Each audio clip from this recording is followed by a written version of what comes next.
Ladies and gentlemen, it is with great honor that we present to you Les Brown. It's not over until I win.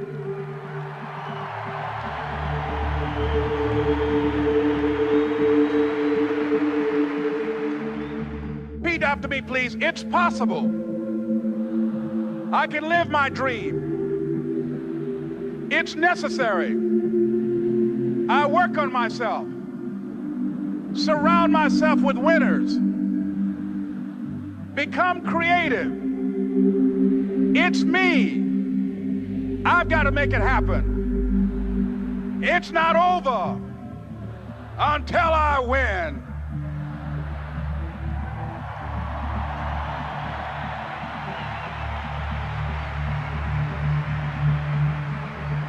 The next thing that's important to know, yes, it's possible that you can choose your future and direct the course of your life as you run toward your dream. It's necessary that you have goals, that you write those goals down, that you plan, that you think constantly of how you can begin to improve what it is that you're doing. If it's your presentations, if it's your recruiting skills, whatever that is, it's also necessary that you look for ways to always find a way to pull it out when everybody else thinks that you're defeated. That you've got to take personal responsibility to know that in order to become successful, you've got to make it your personal business to do it. But the next thing, ladies and gentlemen, I want to share with you that some of you already know that it's hard. It's not easy. It's hard changing your life. It was hard when just over 3 years ago, in the Penobscot building in Detroit, Michigan, where I was operating my business, and I fell on some hard times, and I was sleeping in my office. It was hard coming into the lobby, and the security said, "Excuse me, Mr. Brown, can we see you for a moment?" And I said, "Yes," and I walked up to the counter, and he gave me an envelope, and he said, "Would you mind reading it here?" And I opened the envelope, and the envelope was from management that said, "This is an office tower.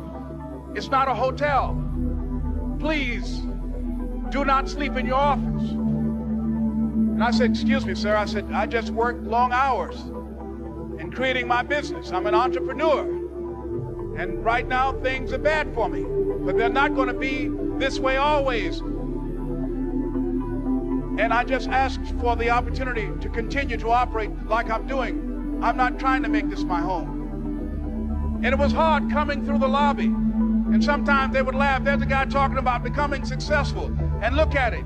He's bathing in the bathroom upstairs on the 21st floor.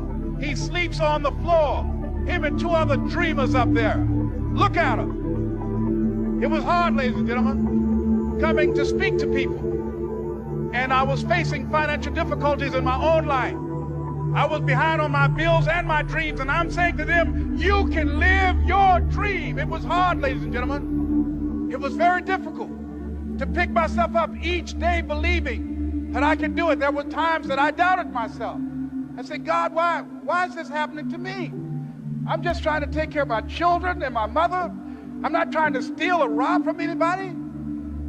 Why did this have to happen to me?" It was very hard. And here's what I want to say to you. For those of you that have experienced some hardships, don't give up on your dream. No one could have convinced me by holding on, by continuing to push forward, by continuing to run toward my dream, that one day I would have my own talk show. It's a long shot, ladies and gentlemen, from Liberty City, an abandoned building on a floor, never knowing my mother or father. It's a long shot. Being here with you today in this dome in Atlanta, it's a long shot. No college training, labeled educable, mentally retarded, but I kept running toward my dream.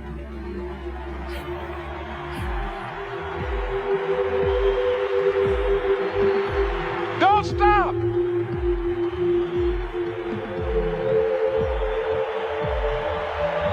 Don't stop.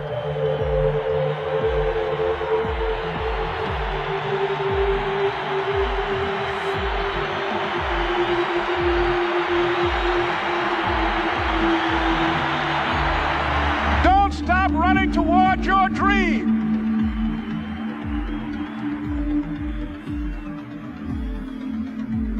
It's very important as you hold on to that dream. There are moments when you're going to doubt yourself. There are rough times are going to come, but they have not come to stay. They have come to pass. It's very important for you to know that. Don't say I'm having a bad day. Say I'm having a character building day.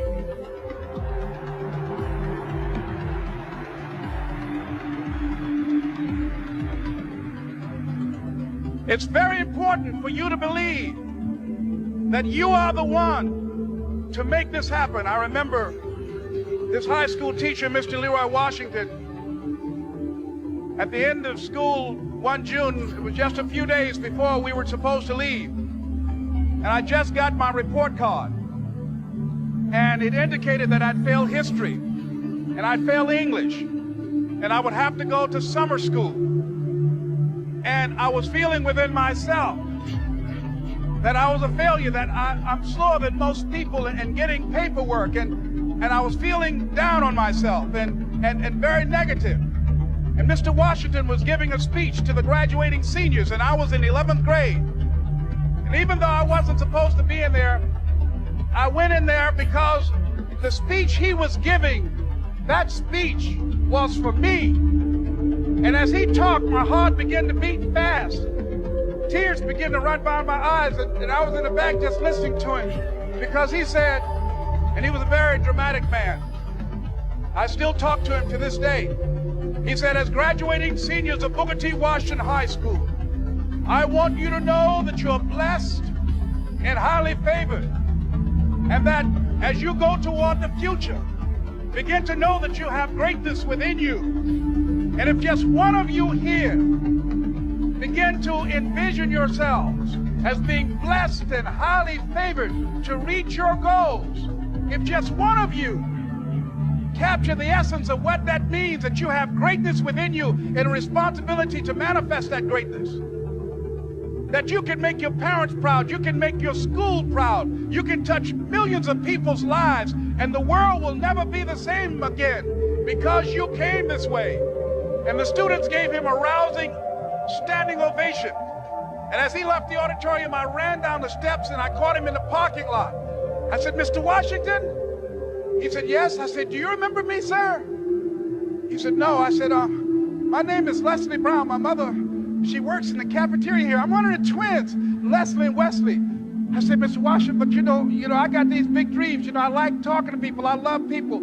I said, I want to work with people, and I got this dream of buying my mama a home. Could I do that, Mr. Washington? He said, it's possible, Mr. Brown. And as he walked away, I called him again. I said, Mr. Washington? He said, what do you want now? I said, I'm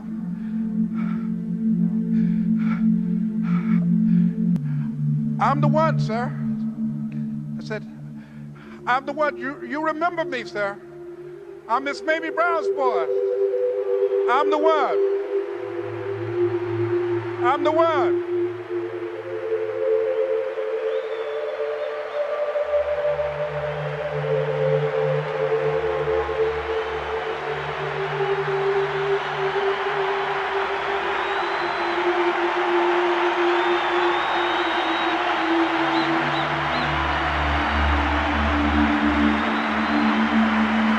And you must feel that's why you're here, because you are the one. And I remember when PBS first played one of my specials called You Deserve, one Sunday afternoon in Miami, Florida.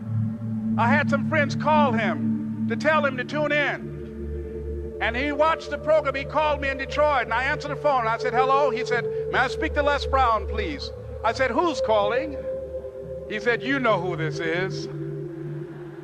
I said, oh, Mr. Washington, it's you. He said, you were the one, weren't you? I said, yes, sir. He said, and you were so crazy. I said, I know, but I'm rich now.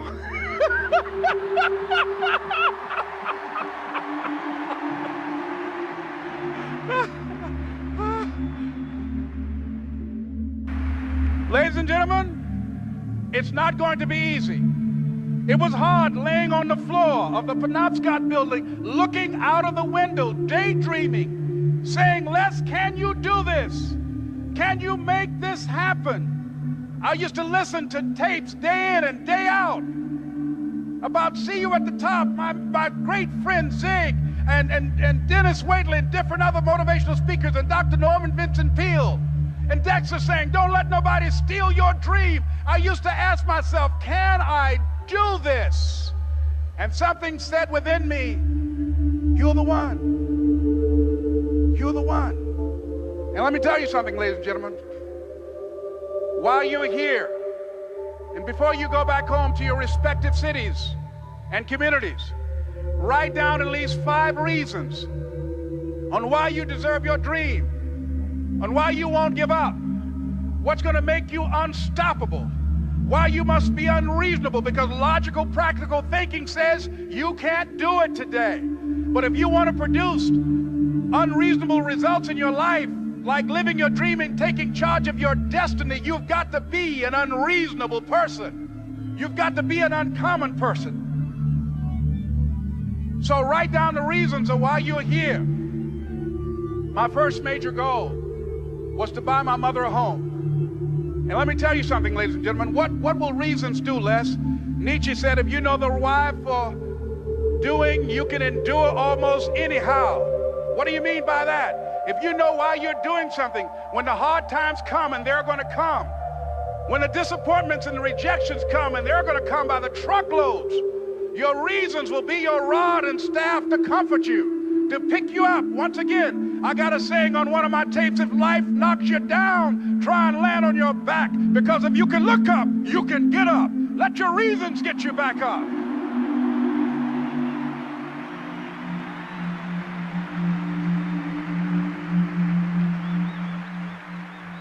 I remember when I bought the home for my mother and she came out of the car. When I opened the door, I said, Mom, I think I know these people in this house.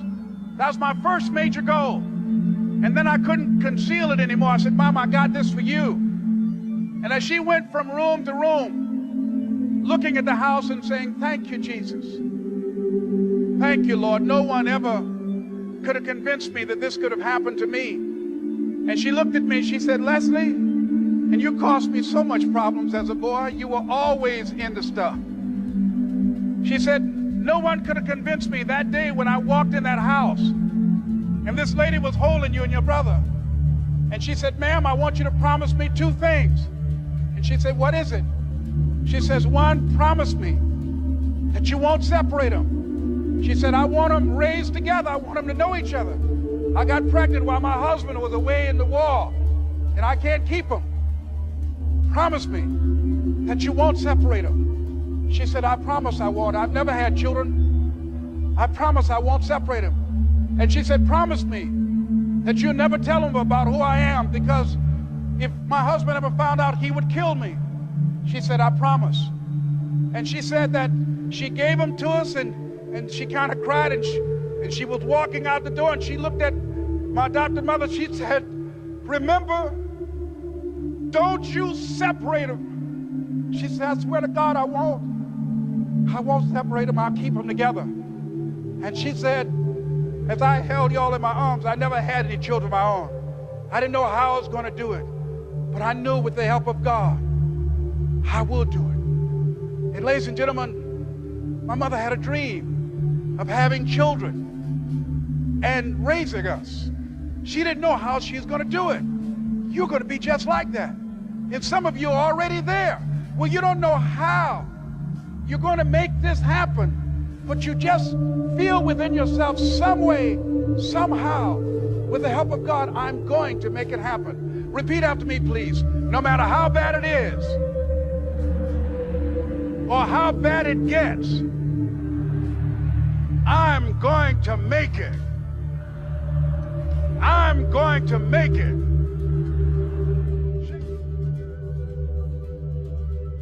I was going down a road so dark and full of demons, I lost my ground.